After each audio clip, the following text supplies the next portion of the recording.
നമസ്കാരം. ദ പ്രസിൻ്റെ ഏറ്റവും പുതിയ എപ്പിസോഡിലേക്ക് എല്ലാ പ്രേക്ഷകർക്കും സ്വാഗതം. കഴിഞ്ഞ ദിവസം വളരെ വലിയ വാർത്തകൾ സംഭവിച്ച ഒരു ദിവസമായിരുന്നു. പ്രത്യേകിച്ച് ശബരിമല സ്വർണ്ണക്കൊള്ള കേസുമായി ബന്ധപ്പെട്ട് തന്ത്രിയെ തന്നെ പോലീസ് പ്രത്യേക അന്വേഷണ സംഘം അറസ്റ്റ് ചെയ്തു. രാജീവരെ അറസ്റ്റ് ചെയ്ത് റിമാൻഡ് ചെയ്തു.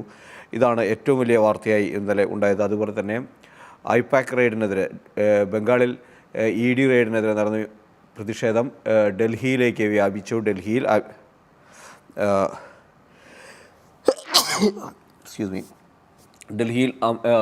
ആഭ്യന്തരമന്ത്രി അമിത്ഷായുടെ ഓഫീസിന് മുന്നിൽ ബംഗാളിൽ തൃണമൂൽ കോൺഗ്രസിൻ്റെ നേതൃത്വത്തിൽ പ്രതിഷേധമുണ്ടായി. അതിൽ MP-മാരെയെല്ലാം പോലീസ് അറസ്റ്റ് ചെയ്ത് കൊണ്ടുപോവുകയും തൂക്കിയെടുത്ത് കൊണ്ടുപോകുന്നതിൻ്റെ ദൃശ്യങ്ങളെല്ലാം തന്നെ പുറത്തു വന്നിരുന്നു. അത്തരത്തിലുള്ള വികാസങ്ങളെല്ലാം തന്നെ ഉണ്ടായി. അങ്ങനെ നിരവധി വാർത്തകളുണ്ടായിരുന്നു. ഒപ്പം വെനിസ്വേല അമേരിക്കയുമായി ഉണ്ടായ പ്രശ്നത്തിൻ്റെ തുടർ ചലനങ്ങൾ തുടർന്നുകൊണ്ടേയിരിക്കുന്ന കപ്പലുകൾ പിടിച്ചെടുക്കുന്ന ഉൾപ്പെടെയുള്ള വാർത്തകളുണ്ട്. നമുക്ക് ഏറ്റവും പ്രധാനപ്പെട്ട വാർത്തയിൽ നിന്ന് തന്നെ തുടങ്ങാം. മാതൃഭൂമിയും മാധ്യമവും സിറാജും തന്ത്രിയെ അറസ്റ്റ് ചെയ്ത വാർത്ത എങ്ങനെയാണ് നൽകിയിരിക്കുന്നത് എന്ന് നമുക്ക് ആദ്യം നോക്കാം.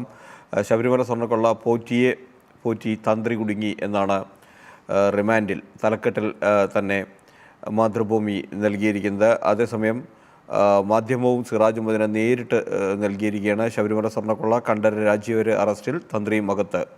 ശബരിമല സ്വർണ്ണക്കൊള്ള തന്ത്രി അറസ്റ്റിലെന്ന് സിറാജും. അങ്ങനെ നേരിട്ടുള്ള തലക്കെട്ടുകളാണ് നൽകിയിരിക്കുന്നത്. മാതൃഭൂമിയിൽ അത് ഇൻഫോഗ്രാഫിക്സ് ആയിട്ട് തന്നെ നൽകിയിരിക്കുന്നു. എന്തെല്ലാമാണ് അറസ്റ്റിലേക്ക് എത്തിച്ച ഘടകങ്ങൾ എന്തൊക്കെയാണ്, സ്വർണ്ണക്കടത്തിന് അനുമതി നൽകിയിരുന്നു, തന്ത്രിയുടെ പ്രതികരണം, അങ്ങനെ തന്ത്രിയുടെ പടമുണ്ട്, അറസ്റ്റ് ചെയ്ത് കൊണ്ടുപോകുന്നതിന് പടമുണ്ട്. അങ്ങനെ വിശദമായ വിവരങ്ങൾ തന്നെ ഇതുവരെ ആരെല്ലാം അറസ്റ്റിലായി, എത്ര പേർ അറസ്റ്റിലായി എന്ന വിശദമായ വിവരങ്ങളും മാതൃഭൂമിയുടെ തലക്കെട്ടിൽ ഉണ്ട്. അത് ശബരിമലയിലെ കട്ടളപ്പള്ളിയുടെ ചിത്രം നൽകിക്കൊണ്ടാണ്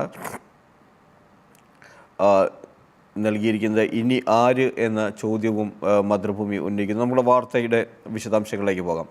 ഇന്നലെ തിരുവനന്തപുരത്തേക്ക് വിളിച്ചു വരുത്തി ചോദ്യം ചെയ്ത ശേഷമാണ് 5 മണിക്കൂറോളം ചോദ്യം ചെയ്തതിന് ശേഷമാണ് തന്ത്രിയെ SIT അറസ്റ്റ് ചെയ്തത്, കസ്റ്റഡിയിലെടുത്തത്. തന്ത്രിക്ക് അവകാശമുള്ള താഴമൺ കുടുംബത്തിലെ അംഗമാണ് കണ്ഠരര് രാജീവര്. ഈ കേസിൽ ഇതുവരെയുള്ള അറസ്റ്റുകളിൽ ഏറ്റവും വലിയ അറസ്റ്റ് എന്ന് വിശേഷിപ്പിക്കാവുന്നത് തന്ത്രിയുടെ അറസ്റ്റ് തന്നെയാണ്. തന്ത്രി എന്ന് പറഞ്ഞാൽ ഭഗവാന് പിതൃതുല്യനാണ്. അതായത് ശബരിമല അയ്യപ്പന് പിതൃതുല്യനായ വ്യക്തിയാണ് തന്ത്രി എന്നത്. ഈ സംഭവങ്ങളെല്ലാം നടക്കുമ്പോൾ തന്ത്രി മൗനാനുവാദം നൽകിയിരുന്നു എന്നാണ് SIT കണ്ടെത്തിയിരുന്നത്. അതായത് ഗൂഢാലോചനയിൽ പങ്കാളിയായിട്ടുണ്ട്, ആചാര ലംഘനത്തിന് ഒത്താശ ചെയ്തിട്ടുണ്ട്, താന്ത്രിക നടപടികൾ പാലിച്ചില്ല എന്നിങ്ങനെയാണ് SIT കണ്ടെത്തിയിരിക്കുന്നത്. ഈ തന്ത്രി എന്ന് പറയുന്നത് സർക്കാരിൽ നിന്ന് ശമ്പളം വാങ്ങുന്നുണ്ട്, ദേവസ്വം ബോർഡിൽ നിന്ന് ശമ്പളം കൈപ്പറ്റുന്നുണ്ട് എന്നതെന്ന് തന്നെ അഴിമതി നിരോധന നിയമത്തിൻ്റെ പരിധിയിൽ വരും. അങ്ങനെയാണ് അദ്ദേഹത്തിൻ്റെ അറസ്റ്റിലേക്ക് കാര്യങ്ങൾ നീങ്ങിയത്. കഴിഞ്ഞ നവംബറിൽ കണ്ഠരര് രാജീവരെ അന്വേഷണ സംഘം ചോദ്യം ചെയ്തിരുന്നു, നവംബർ 1-ാം തീയതി. നവംബറിൽ ചോദ്യം ചെയ്തു. അതിനുശേഷം തെളിവുകളും മറ്റും പ്രതികളുടെ മൊഴികളും വിശകലനം ചെയ്തതിൻ്റെ അടിസ്ഥാനത്തിലാണ് വീണ്ടും അദ്ദേഹത്തെ വിളിപ്പിച്ചത്.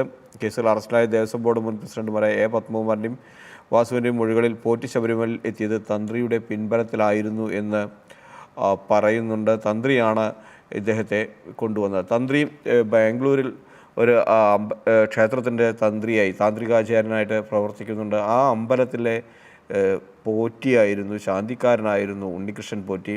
അവിടെ നിന്നുള്ള ബന്ധമാണ് ഉണ്ണികൃഷ്ണൻ പോറ്റിയെ ശബരിമലയിൽ എത്തിച്ചത്. ആ ശബരിമലയിൽ എത്തിച്ച ശേഷം കീഴ്ശാന്തിയായിട്ടാണ് എത്തിച്ചത്. അതിനുശേഷം അദ്ദേഹത്തിന് അവിടെ നിന്ന് ചില അച്ചടക്ക നടപടികൾ നേരിടേണ്ടി വന്നു. പക്ഷേ അപ്പോഴും അദ്ദേഹത്തിനെ സ്പോൺസർ എന്ന രീതിയിലേക്ക് മാറ്റി സംരക്ഷിച്ചത് തന്ത്രിയാണ് എന്നാണ് പറയുന്നത്. അങ്ങനെ ദേവസ്വം ബോർഡ് ജീവനക്കാർക്ക് അടക്കം പോറ്റിയും തന്ത്രിയുമായുള്ള ബന്ധം സ്ഥിരീകരിച്ചിട്ടുണ്ട്. അങ്ങനെ തന്ത്രിയും പോറ്റിയും തമ്മിൽ വലിയ അടുത്ത ബന്ധമുണ്ട് എന്നാണ് കണ്ടെത്തിയിരിക്കുന്നത്. പോറ്റിയും തന്ത്രിയും തമ്മിലുള്ള പണമിടപാടുകളും സംശയമുണ്ട്. സമ്പന്ന ഭക്തർക്ക് തന്ത്രിയെ കാണാനുള്ള സൗകര്യം ഒരുക്കിയത് പോറ്റിയായിരുന്നു. അപ്പോൾ ബാംഗ്ലൂരിൽ നിന്നടക്കം മറ്റ് സംസ്ഥാനങ്ങളിൽ നിന്ന് വരുന്ന പണക്കാരെയെല്ലാം തന്ത്രിയുടെ അടുത്തെത്തിക്കുന്നത് പോറ്റിയായിരുന്നു. അങ്ങനെ പോറ്റിയെ തന്ത്രിയും തമ്മിലുള്ള ബന്ധം വളരെ അടുത്തതായിരുന്നു എന്നതാണ് SIT കണ്ടെത്തിയത്. അതായത് പോറ്റിയെ കയറ്റിയതും വളർത്തിയതും തന്ത്രിയാണ് എന്ന രീതിയിലേക്കാണ് കാര്യങ്ങൾ പോയിക്കൊണ്ടിരിക്കുന്നത്. സ്വർണ്ണക്കടത്തിനും തന്ത്രിയുടെ അനുമതി ഉണ്ടായിരുന്നു. ദ്വാരപാലക ശില്പങ്ങളുടെയും കട്ടിളപ്പാളികളുടെയും സ്വർണം കടത്താൻ ഉണ്ണികൃഷ്ണൻ പോറ്റിയെ സഹായിച്ചത് തന്ത്രിയുടെ ഇടപെടലാണെന്നാണ് തെളിഞ്ഞിരിക്കുന്നത്. അതായത് ഇത് സ്വർണ്ണപ്പാളികൾ ഇളക്കാനോ പുറത്തു കൊണ്ടുപോകാനോ അവകാശമില്ല, അനുമതി നൽകാൻ ആകില്ല, ഈ അവകാശമില്ല, കൊണ്ടുപോകാൻ പാടില്ല എന്നതാണ്. പക്ഷെ അത് നന്നായി അറിയുന്ന ആളാണ് തന്ത്രി. എന്നിട്ടും അദ്ദേഹം ഉണ്ണികൃഷ്ണൻ പോറ്റിക്ക് അതിന് അനുമതി നൽകാൻ മൗനാനുവാദം നൽകി എന്നതാണ്. ഇങ്ങനെ ചെയ്യുമ്പോൾ സാധാരണഗതിയിൽ ചെയ്യേണ്ടത് ഇത് ദേവപ്രശ്നം വെച്ച് കൊണ്ട് ദേവൻ്റെ അനുവാദം വാങ്ങേണ്ടതുണ്ട്.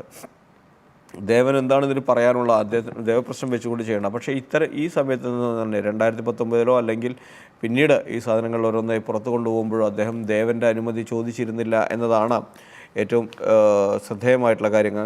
അങ്ങനെ ആചാര ലംഘനവും അവിടെ നടന്നിട്ടുണ്ട് എന്നാണ് പറയുന്നത്. 2019 മെയ് 18 ശ്രീകോവിലിൻ്റെ വാതിലിൻ്റെ കട്ടിളപ്പാളികളും പ്രഭാമണ്ഡലപാളികളും അഴിച്ചു മാറ്റി ഒന്നാം പ്രതി പുറത്തു കൊണ്ടുപോയത്. അപ്പോഴും ദേവൻ്റെ അനുമതി വാങ്ങിയിട്ടില്ല. ഒരു ഘട്ടത്തിലും അത്തരത്തിലൊരു നീക്കം തന്ത്രിയുടെ ഭാഗത്ത് നിന്ന് ഉണ്ടായിട്ടില്ല. അവിടെ ഒരു കുട്ടി, ചെറിയ കുഞ്ഞ് മൂത്രം ഒഴിച്ചാൽ പോലും താന്ത്രിക വിധികളാൽ ശുദ്ധി കർമ്മം ചെയ്യുന്ന തന്ത്രി സംഘവുമാണ് ഇപ്പോൾ ഈ പറയുന്ന തരത്തിൽ ഭഗവാന്റെ സ്വത്ത് പുറത്തു കൊണ്ടുപോകുമ്പോൾ, പുറത്തു കൊണ്ടുപോകാൻ പാടില്ലാത്ത സാധനങ്ങൾ പുറത്തു കൊണ്ടുപോകുമ്പോൾ കണ്ണടച്ചത് എന്നതാണ്, അതിന് മൗനാനുവാദം നൽകിയത് എന്നാണ്. അതാണ് ഇതിൽ അദ്ദേഹത്തിനെതിരെ കണ്ടെത്തിയിരിക്കുന്ന തെളിവുകൾ എന്ന് പറയുന്നത്. സ്പോൺസറെ ഉണ്ണികൃഷ്ണൻ പോറ്റിയുടെ കട്ടിളപ്പാടി അറ്റകുറ്റപ്പണികൾക്കുള്ള നിർദ്ദേശം തന്ത്രിയുടേതായിരുന്നു. സ്പോൺസറെ കണ്ടെത്താനും നിർദ്ദേശിച്ചതും തന്ത്രി തന്നെയായിരുന്നു. അതായത് അപ്പോൾ ദേവസ്വം ബോർഡ് പോറ്റിയെ ചുമതലപ്പെടുത്താൻ കാരണം പോറ്റിയും തന്ത്രിയും തമ്മിലുള്ള ബന്ധവും പോറ്റിക്ക് പുറമേയുള്ള ആളുകളുമായിട്ടുള്ള ബന്ധമെല്ലാം കയറി ചിലപ്പോൾ പോറ്റി പറഞ്ഞു കാണാം, ഞാൻ സഹായിക്കാമെന്നൊക്കെ പോറ്റി ഒരുപക്ഷെ പറഞ്ഞത് കൊണ്ടായിരിക്കാം പോറ്റിയിലേക്ക് തന്നെ കാര്യങ്ങൾ എത്തിയത്. എന്തായാലും ഇപ്പോൾ തന്ത്രി റിമാൻഡിലായി കഴിഞ്ഞു. അദ്ദേഹം 14 ദിവസത്തെ റിമാൻഡിലാണ് ഉള്ളത്. അദ്ദേഹത്തെ ചോദ്യം ചെയ്തതിന് ശേഷം വൈദ്യപരിശോധനയെല്ലാം പൂർത്തിയാക്കി മജിസ്ട്രേറ്റിൻ്റെ വീട്ടിൽ കൊണ്ടുവന്നാണ് റിമാൻഡ് ചെയ്ത് ഇപ്പോൾ തിരുവനന്തപുരത്തെ സ്പെഷ്യൽ സബ് ജയിലിലാണ് അദ്ദേഹം ഉള്ളത്. അദ്ദേഹത്തിൻ്റെ പ്രതികരണവും മാതൃഭൂമി ഉൾപ്പെടുത്തിയിട്ടുണ്ട്. കുറ്റമൊന്നും ചെയ്തിട്ടില്ല, ഇതാണ് തന്ത്രി കണ്ഠരര് രാജീവര് നൽകിയിരിക്കുന്ന മൊഴി. താൻ കുറ്റമൊന്നും ചെയ്തിട്ടില്ല എന്നാണ്. അതായത് ബാക്കി എല്ലാ ചോദ്യങ്ങൾക്കും സ്വാമി ശരണം എന്ന മറുപടി മാത്രമാണ് അദ്ദേഹം നൽകിയത്. കുറ്റം ചെയ്തിട്ടില്ല എന്ന് മാത്രം പറഞ്ഞുകൊണ്ട് അദ്ദേഹം ജയിലിലേക്ക് പോയി. ഇതുവരെ കേസിൽ 10 പേരാണ് അറസ്റ്റിലായിട്ടുള്ളത്. അത് ഉണ്ണികൃഷ്ണൻ പോറ്റി സ്പോൺസർ, മുരാരി ബാബു മുൻ അഡ്മിനിസ്ട്രേറ്റീവ്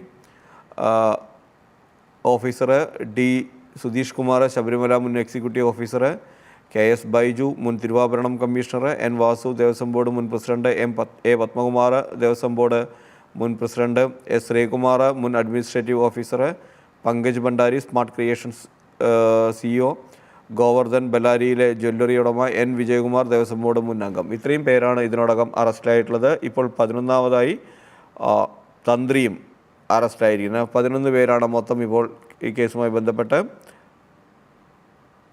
അറസ്റ്റായിട്ടുള്ളത്. ഇനി മറ്റു വാർത്തകളിലേക്ക് നമുക്ക് കടക്കാം. ഈ വാർത്തകൾ തന്നെയാണ്, ഇത് തന്നെയാണ് മറ്റു പത്രങ്ങളുടെയും ഉള്ളടക്കമുള്ളത്. അറസ്റ്റിലായവരുടെ പട്ടിക സിറാജ് നൽകിയിട്ടുണ്ട്. 14 ദിവസത്തേക്ക് റിമാൻഡിൽ എന്നുള്ള വിവരങ്ങളുമെല്ലാമാണ് മാധ്യമവും നൽകിയിരിക്കുന്നത്. ഇതിലൊപ്പം ED കേസെടുത്തു എന്ന കാര്യം മാധ്യമം ഒരു ബോക്സ് വാർത്തയാക്കി നൽകിയിട്ടുള്ള ശബരിമല സ്വർണ്ണ കള്ളക്കടത്ത് കേസ് ED കേസെടുത്തിരിക്കുന്നു എന്ന ഒരു വാർത്ത, എന്നിട്ട് ESIR ഇട്ടിരിക്കുന്നു എന്ന വാർത്ത ഒരു ബോക്സ് വാർത്തയായി നൽകിയിട്ടുണ്ട്. ഇനി മറ്റ് വാർത്തകൾ കിടക്കണമെങ്കിൽ മാതൃഭൂമിയിലാണ് ഏറ്റവും കൂടുതൽ 1-ാം പേജിൽ വാർത്തകളുള്ളത്. അതായത് സർക്കാർ സ്ഥാപനത്തിൽ പഠിക്കുന്നത് സർക്കാർ ജോലിക്കുള്ള അവകാശമല്ല എന്ന സുപ്രീം കോടതിയുടെ ഒരു പരാമർശം ഇന്നലെ ഉണ്ടായിട്ടുണ്ട്. അത് 1-ാം പേജിൽ തന്നെ നൽകിയിരിക്കുന്നു. സർക്കാർ സ്ഥാപനത്തിൽ പഠിച്ചു എന്നതുകൊണ്ട് മാത്രം സർക്കാർ ജോലി ലഭിക്കുന്നത് അവകാശമായി മാറില്ലെന്ന് സുപ്രീം കോടതി ഉത്തരവിട്ടിരിക്കുന്നു. ഉത്തർപ്രദേശിലെ സർക്കാരിൻ്റെ 20 സീറ്റുള്ള സർക്കാർ ആയുർവേദിക് നഴ്സിംഗ് സ്ഥാപനത്തിൽ പഠിച്ചവർക്ക് സർക്കാർ സ്റ്റാഫ് നഴ്സായി നിയമനം നൽകിയിരുന്നു. എന്നാൽ 2011 ഇത്തരത്തിൽ നിയമനം നൽകുന്നത് നിർത്തുകയും ഇതേ കോഴ്സ് നടത്താൻ സ്വകാര്യ സ്ഥാപനങ്ങൾക്ക് അനുമതി നൽകുകയും ചെയ്തതോടെയാണ് തർക്കം ഉടലെടുത്തത്. 2014 മുതൽ ആയുർവേദ സ്റ്റാഫ് നഴ്സ് തസ്തിക Uttar Pradesh subordinate service selection commission കീഴിലാക്കിയിരുന്നു. അപ്പോൾ ഈ ഒരു നിയമന രീതി ദശാബ്ദങ്ങളായിട്ടുള്ള നിയമന രീതിയാണ്. ഇതില്ലാതാക്കിയതോടുകൂടിയാണ് സുപ്രീം കോടതിയിൽ ഉദ്യോഗാർത്ഥികൾ ഹൈക്കോടതി ആദ്യം സമീപിച്ചു, പിന്നീട് സുപ്രീം കോടതിയെ സമീപിച്ചത്. അതായത് ഞങ്ങൾ സർക്കാർ ഇതിൽ പഠിച്ചവരാണ്, അതുകൊണ്ട് ഞങ്ങൾക്ക് സർക്കാർ ജോലി തരണമെന്ന്. അവിടെയാണ് സുപ്രീം കോടതിയുടെ ഈ പരാമർശം വന്നിരിക്കുന്നത്. ഇനി ഏറ്റവും പ്രധാനപ്പെട്ടത് വെനിസ്വേല അമേരിക്ക ഇടപെടലുമായി ബന്ധപ്പെട്ട് ട്രംപ് മച്ചാഡോ കൂടിക്കാഴ്ച അടുത്തയാഴ്ച നടക്കുമെന്നാണ്. മച്ചാഡോ നമുക്കറിയാം സമാധാനത്തിനുള്ള നോബൽ സമ്മാനം കഴിഞ്ഞ തവണ നേടിയത് മച്ചാഡോയാണ്. വെനിസ്വേലയിലെ പ്രതിപക്ഷ നേതാവാണ് മരിയ കൊറീന മച്ചാഡോ. ഈ സംഭവങ്ങൾക്ക് ശേഷം മധുറോയെ അമേരിക്ക കിഡ്നാപ്പ് ചെയ്തതിന് ശേഷം ഇതാദ്യമായാണ് പൊതുവേദിയിലേക്ക് വരാൻ പോകുന്നത്. അത് ട്രംപുമായുള്ള കൂടിക്കാഴ്ചയ്ക്കാണ്. ഒളിവിലാണ് അവരിപ്പോഴും ഉള്ളത്. ഒളിവിൽ നിന്ന് വന്നാണ് അവർ നൊബേൽ പ്രൈസ് വാങ്ങിയത്. നൊബേൽ വാങ്ങിയതിന് ശേഷം അവർ ഇപ്പോൾ ആ നൊബേൽ സമ്മാനം ട്രംപിന് കൈമാറുമെന്നാണ് പറഞ്ഞിരിക്കുന്നത്. അപ്പോൾ ട്രംപ് അത് പ്രതീക്ഷിച്ചിരിക്കുകയാണ്. ട്രംപ് ഒരുപാട് ആഗ്രഹിച്ചതാണ് നൊബേൽ പ്രൈസ്. ആ നൊബേൽ പ്രൈസ് ലഭിച്ചില്ല. ഇപ്പോൾ മച്ചാഡോ ആ നൊബേൽ സമ്മാനം നൽകുമോ എന്നതാണ്. എന്നാൽ നൊബേൽ അക്കാഡമി അറിയിച്ചിരിക്കുന്നത് ഇങ്ങനെ നൊബേൽ മറ്റൊരാൾക്ക് സമ്മാനം റദ്ദാക്കാനോ മറ്റൊരാൾക്ക് നൽകാനോ സാധ്യമല്ലെന്നാണ് നൊബേൽ ഇൻസ്റ്റിറ്റ്യൂട്ട് വ്യക്തമാക്കിയിട്ടുള്ളത്. ഇനിയിപ്പോൾ ഇത് എന്തെല്ലാമാണ് ഇനി അതിൻ്റെ പേരിൽ ഉണ്ടാകാൻ പോകുന്ന പുകില് എന്ന് അറിയില്ല. ട്രംപ് എന്തൊക്കെ പറയും അതിന് മറുപടിയായിട്ട്, അല്ലെങ്കിൽ എന്തൊക്കെ ചെയ്യുമെന്നൊന്നും ഒട്ടും പ്രവചിക്കാൻ ആകില്ല. വിജയുടെ സിനിമ ജനനായകന് റിലീസ് നീളും എന്നതാണ് ഏറ്റവും പ്രധാനപ്പെട്ട വാർത്ത. നിയമക്കുരുക്ക് നീളുകയാണ് ജനനായകന്. ഇന്നലെ ഹൈക്കോടതി പ്രദർശനാനുമതി ഉടൻ നൽകണമെന്നാവശ്യപ്പെട്ട് മദ്രാസ് ഹൈക്കോടതി സിംഗിൾ ബെഞ്ച് ഉത്തരവിട്ടിരുന്നു. എന്നാൽ മണിക്കൂറുകൾക്കകം ഡിവിഷൻ ബെഞ്ച് ആ വിധി സ്റ്റേ ചെയ്യുകയുണ്ടായി. സെൻസർ ബോർഡ് അപ്പീൽ നൽകിയതിനെ തുടർന്നാണ് ജനുവരി 21 പരിഗണിക്കാവൂ എന്നതുകൊണ്ട് സിനിമ പൊങ്കൽ ആഘോഷവേളയിൽ പുറത്തിറങ്ങാനുള്ള സാധ്യത ഇല്ലാതായി. പൊങ്കലിന് ഇറക്കാനാണ് വെച്ചിരുന്നത്.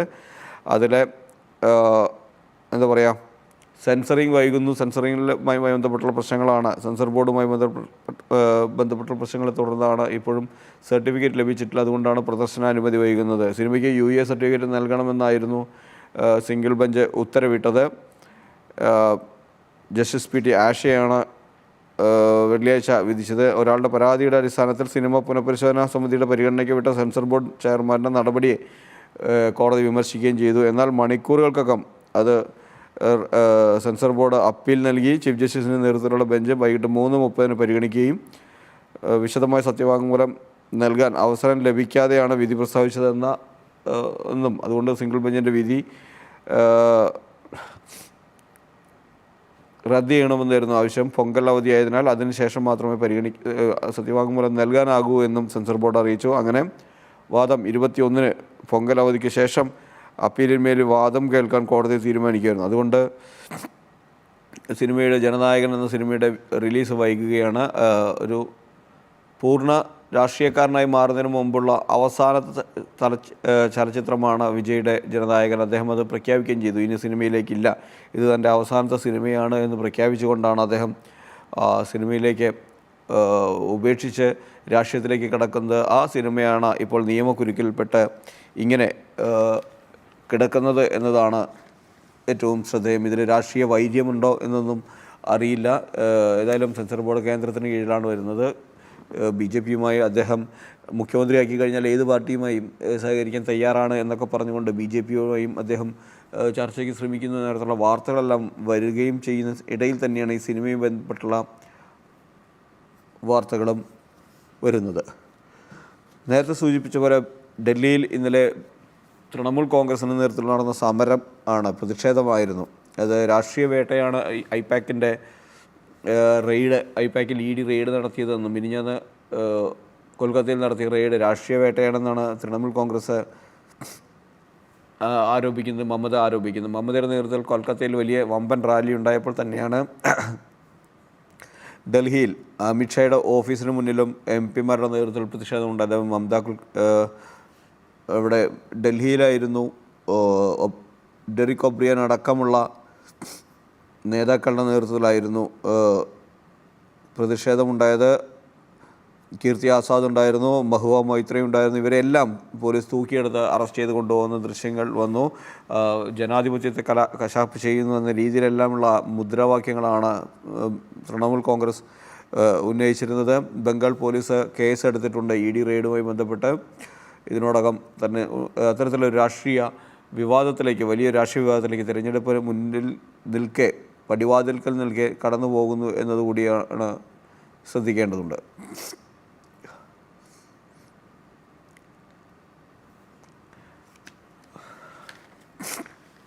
മാതൃഭൂമിയിലൊരു വിചിത്രമായ വാർത്തയുണ്ട്. മുഖ്യമന്ത്രിയെ അറിയൂ, ഉത്തരമെഴുതൂ എന്ന് പറഞ്ഞുകൊണ്ട് മുഖ്യമന്ത്രിയുടെ പേരിൽ ക്വിസ് നടത്തുന്നു എന്നും ഉത്തരമെഴുതാൻ ഭരണനേട്ടം പഠിക്കണമെന്നും പറഞ്ഞുകൊണ്ടുള്ള വാർത്തയാണ്.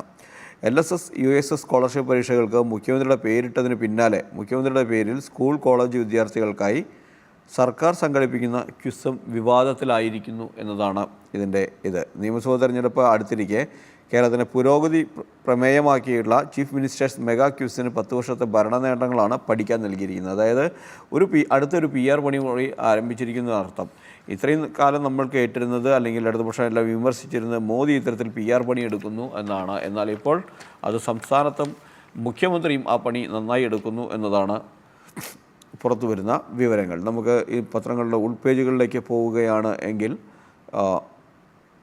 ഗൾഫ് വർത്തമാനത്തിൽ തനിച്ച് യാത്ര ചെയ്യുന്നവർക്ക് ഏറ്റവും സുരക്ഷയുള്ള നഗരങ്ങളായി ദുബായിയും അബുദാബിയും മാറി എന്നൊരു വാർത്ത ഉണ്ട്. അത് ലോകത്ത് തനിച്ച് യാത്ര ചെയ്യുന്നവർക്ക് ഏറ്റവും സുരക്ഷിതമായ നഗരങ്ങളായി അബുദാബിയും ദുബായിയും. ദീർഘദൂര യാത്രാ വിദഗ്ധരായ ട്രാവൽ ബാഗിൻ്റെ ഏറ്റവും പുതിയ ആഗോള റിപ്പോർട്ടിലാണ് ഇക്കാര്യമുള്ളത്. അബുദാബിയാണ് 1ാം സ്ഥാനത്ത്, ദുബായ് 2ാമതും. അങ്ങനെ ഏറ്റവും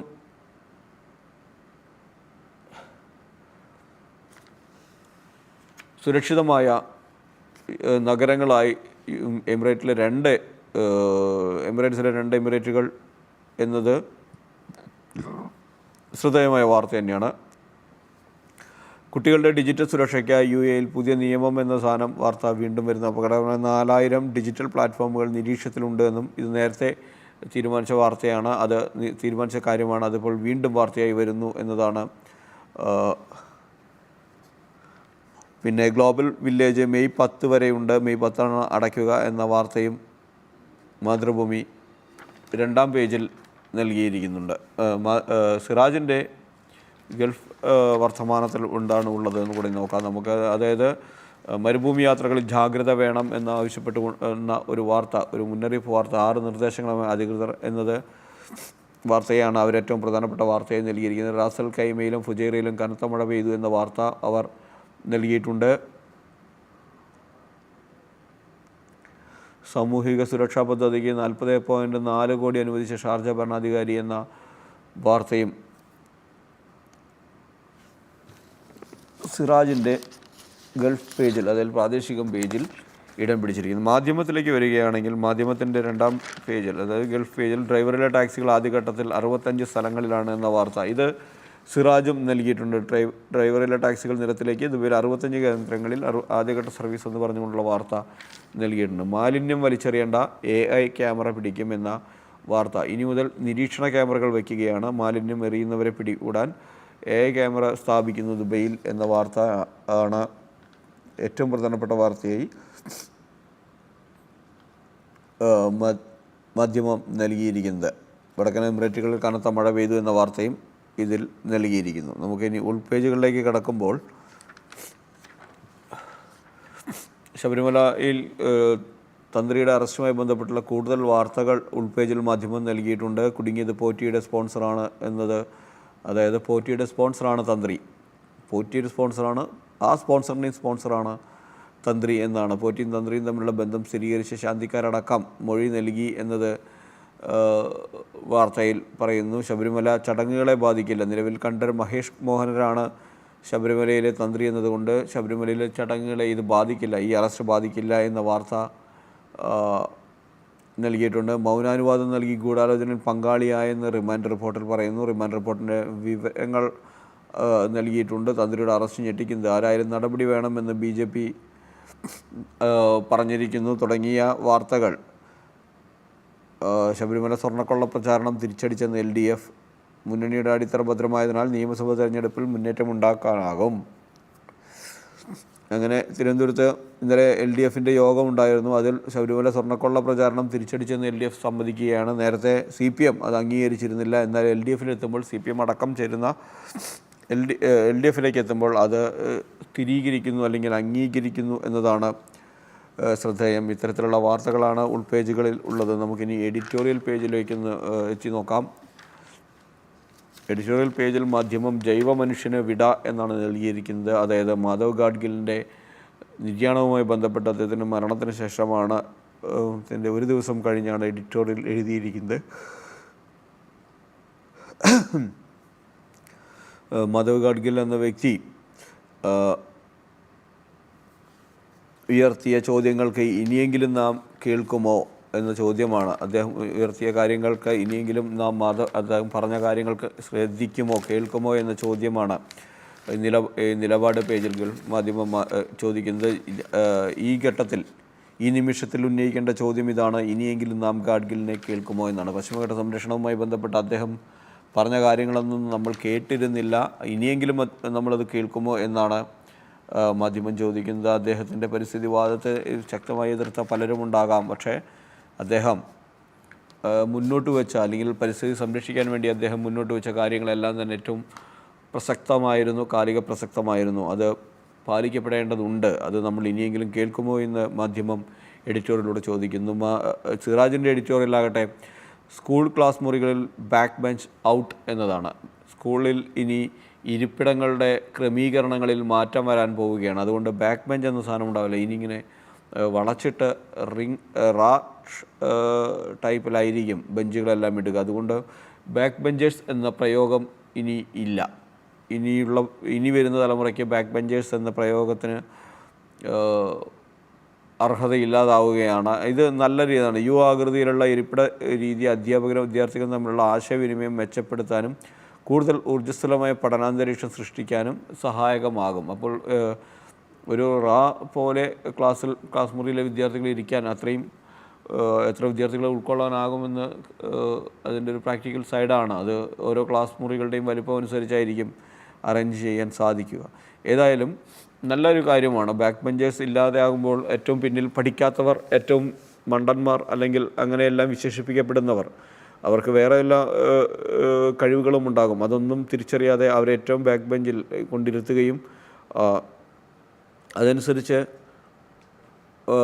അവരെ ശ്രദ്ധിക്കാതെ മുന്നിലിരിക്കുന്ന പഠിപ്പിസ്റ്റുകളെ മാത്രം കേന്ദ്രീകരിച്ചുകൊണ്ട് അല്ലെങ്കിൽ ശ്രദ്ധിച്ചുകൊണ്ട് പഠനം നടത്തുകയും ചെയ്യുന്ന സാമ്പ്രദായിക രീതിയിൽ നിന്നെല്ലാം ഇനി മാറ്റം വരുമെന്ന് പ്രതീക്ഷിക്കാം. അത് തന്നെയാണ് ഈ എഡിറ്റോറിയലിൻ്റെയും ക്രാക്സ്. വിദ്യാഭ്യാസം എന്നത് പാഠപുസ്തകങ്ങളുടെ വിവരങ്ങൾ പകർന്നു നൽകുന്ന ഒരു യാന്ത്രിക പ്രക്രിയയല്ല. കുട്ടികളുടെ ചിന്താശേഷിയും ആത്മവിശ്വാസവും സാമൂഹിക ബോധവും വളർത്തുന്ന മനുഷ്യനിർമ്മാണ പ്രക്രിയ കൂടിയാണ് എന്നൊക്കെ പറഞ്ഞുകൊണ്ടാണ് ഈ സ്ഥാനത്തിൽ കേരളത്തിൻ്റെ ഈ രീതി നടപ്പാക്കുന്നതിന് ചില പ്രായോഗിക പ്രയാസങ്ങൾ ചൂണ്ടിക്കാണിക്കപ്പെടുന്നു. വികസിത രാജ്യങ്ങളിൽ ക്ലാസ്സിൽ കുട്ടികളുടെ എണ്ണം 15 മുതൽ 25. ഞാൻ നേരത്തെ സൂചിപ്പിച്ച പോലെ തന്നെ ഒരു ക്ലാസ്സിൽ എത്രത്തോളം കുട്ടികളെ അങ്ങനെ ഇരുത്താൻ പറ്റുമെന്നുള്ളതൊരു പ്രായോഗിക പ്രശ്നമാണ് എന്നത്. അതേസമയം കേരളത്തിൽ ക്ലാസ്സിലെ കുട്ടികളുടെ എണ്ണം 40 അതിനടുത്ത് വരും. പല ക്ലാസ് റൂമുകൾ വേണ്ടത്ര വിസ്തൃതിയില്ലാത്ത കെട്ടിടങ്ങളാണ് പ്രവർത്തിക്കുന്നത്. ഇതെല്ലാം പരിഹരിക്കപ്പെടേണ്ടതാണ് എന്നതാണ്. അതെത്രത്തോളം പ്രായോഗികമായി തന്നെ പരിഹരിക്കപ്പെടുമെന്ന് നമുക്ക് നോക്കാം. മാതൃഭൂമിയുടെ എഡിറ്റോറിയൽ എന്ന് പറയുന്നത്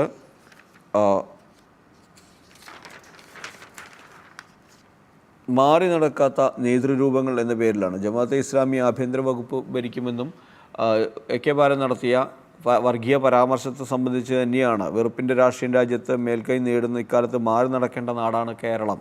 പക്ഷേ ആ കേരളത്തിൽ പോലും ഇത്തരത്തിലുള്ള വർഗീയ നിലപാടുകൾ അല്ലെങ്കിൽ അത്തരത്തിലുള്ള പരാമർശങ്ങളാണ് നേതാക്കൾ നടത്തുന്നത്. അത് മാറി നടക്കാത്ത നേതൃരൂപങ്ങൾ എന്ന പേരിലാണ്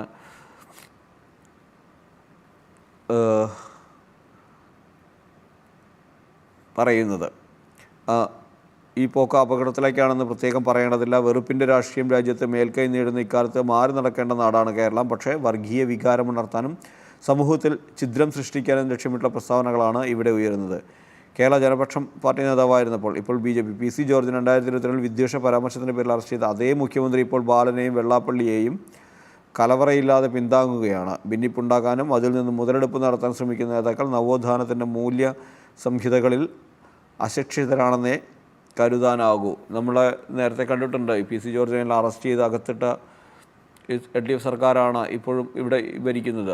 അപ്പോൾ പക്ഷേ LDFന് വേണ്ടപ്പെട്ടവരാകുമ്പോൾ അത്തരത്തിലൊരു നീക്കമുണ്ടാകുന്നില്ല എന്നതാണ് ഇതിൽ എഡിറ്റോറിയലിൽ പറയുന്നത്.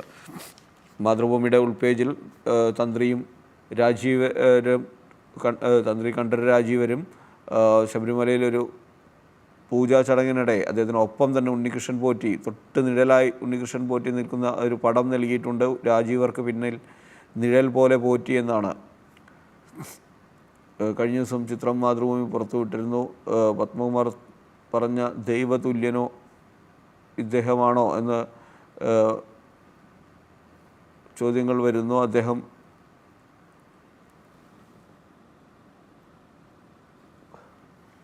പത്മകുമാറിൻ്റെ പത്മകുമാർ ദേവസ്വം ബോർഡ് പ്രസിഡന്റ്, അദ്ദേഹം അകത്താണ് കിടക്കുന്നത്. അദ്ദേഹം പറഞ്ഞൊരു ഇതുണ്ടായിരുന്നു, നമ്മൾ ദൈവതുല്യരെന്ന് കരുതുന്ന പലരും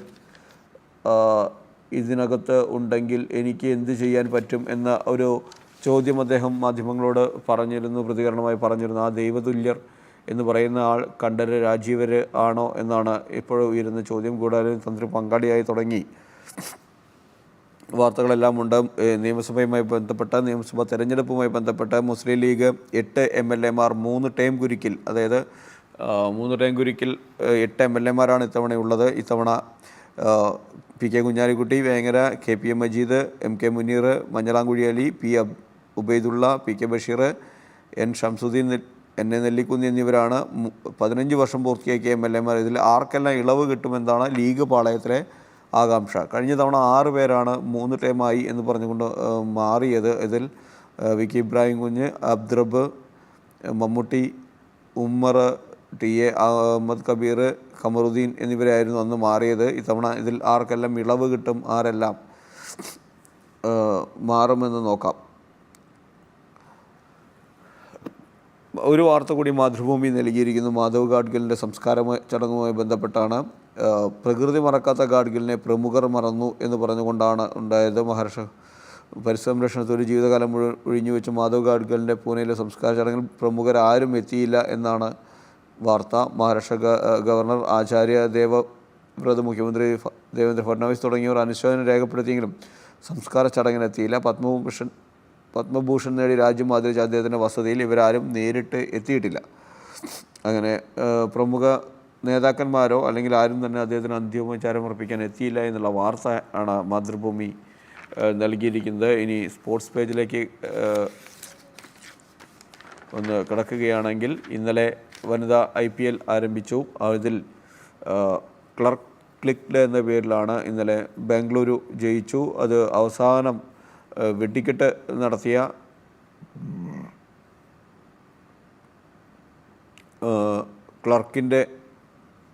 നദീൻ ഡി ക്ലർക്കിൻ്റെ പ്രകടനമാണ്. 44 പന്തിൽ 66 റൺസ് എടുത്തു, 4 വിക്കറ്റ് വീഴ്ത്തി. അങ്ങനെ കളിയിലെ താരമായി അവരുടെ പ്രകടനമാണ്. മലയാളി താരം സജീവനാണ് മുംബൈയുടെ ടോപ്പ് സ്കോററായത്. 25 പന്തിൽ നിന്ന് സജന 45 റൺസ് അടിച്ചെടുത്തു. അങ്ങനെ സജന തന്നെ നിലനിർത്തിയ മുംബൈയോട് അതിൻ്റെ നിലനിർത്തിയതിലുള്ള സമ്മാനം തിരികെ നൽകുകയും ചെയ്തു. അതിൻ്റെ ഒരു പ്രകടനം കാഴ്ചവെച്ചു, അർഹിക്കുന്ന പ്രകടനം തന്നെ കാഴ്ചവെച്ചു എന്നതാണ്. ഈ ഇന്ത്യൻ ടീമിനൊപ്പം ശ്രേയസ് അയ്യർ ചേരുന്നു. അദ്ദേഹം പരിക്ക് പറ്റി സിഡ്നിയിൽ സർജറി എല്ലാം കഴിഞ്ഞ ശേഷം അദ്ദേഹം തിരികെ ഇന്ത്യൻ ടീമിനൊപ്പം ചേർന്നു എന്നതാണ് ഏറ്റവും പ്രധാനപ്പെട്ട വാർത്ത സ്പോർട്സ് പേജിൽ നിന്നുള്ളത്. സിറാജിൻ്റെ സ്പോർട്സ് പേജിലേക്ക് പോവുകയാണ് എങ്കിൽ, ക്ലർക്ക് അടി എന്ന് പറഞ്ഞ വനിതാ IPL തന്നെയാണ്. അതുപോലെ ശ്രേയസ് അയ്യർ കളിക്കും. ഇന്ത്യ കിവീസ് 1-ാം ഏകദിനം നാളെയാണ് തുടങ്ങിയ വാർത്തകളുണ്ട്. എൽ ക്ലാസിക്കോ ഫൈനൽ വരുന്നു. അതേ സ്പാനിഷ് സൂപ്പർ കപ്പിൽ ബാഴ്സലോണയും റയൽ മാഡ്രിഡും തമ്മിലാണ് ഫൈനൽ വരുന്നത്. അത്ലറ്റിക്കോ മാഡ്രിഡിനെ തോൽപ്പിച്ചാണ് റയലിൻ്റെ ഫൈനൽ പ്രവേശനം എന്ന വാർത്തയുണ്ട്. PV സിന്ധു മലേഷ്യൻ ഓപ്പൺ ബാഡ്മിൻ്റണിൻ്റെ സെമിയിൽ പ്രവേശിച്ച വാർത്ത മാതൃഭൂമിയും അതുപോലെ തന്നെ സിറാജും നൽകിയിട്ടുണ്ട്. മാധ്യമത്തിൻ്റെ സ്പോർട്സ് പേജ് കൂടി നമുക്കൊന്ന് നോക്കാം. സ്പാനിഷ് കപ്പിൽ സൂപ്പർ ഫൈനൽ എന്നതാണ് അവരുടെ ഏറ്റവും പ്രധാനപ്പെട്ട വാർത്തകളിൽ ഒന്ന്. മറ്റൊന്ന്, ഹീറോ ഡി ക്ലർക്ക് അവസാന പന്തിൽ ജയിച്ച RCB അർദ്ധ സെഞ്ചുറി നേടി. മലയാളി താരം സജീവന് 45 റൺസ് എന്ന വാർത്തയുണ്ട്, സിന്ധു ഫൈനൽ പ്രവേശിച്ചു എന്ന വാർത്തയുണ്ട്. ഇത്രയുമാണ് ഇന്നത്തെ പത്രങ്ങളിലൂടെ നമ്മൾ ഓടിച്ച് നോക്കുമ്പോൾ കാണുന്ന വാർത്തകൾ. ഏതായാലും ഈ വാർത്താ പ്രഭാതത്തിലെ ദ പ്രസ് ഇന്ന് ഇവിടെ അവസാനിക്കുകയാണ്. നാളെ വീണ്ടും കാണാം. നന്ദി, നമസ്കാരം.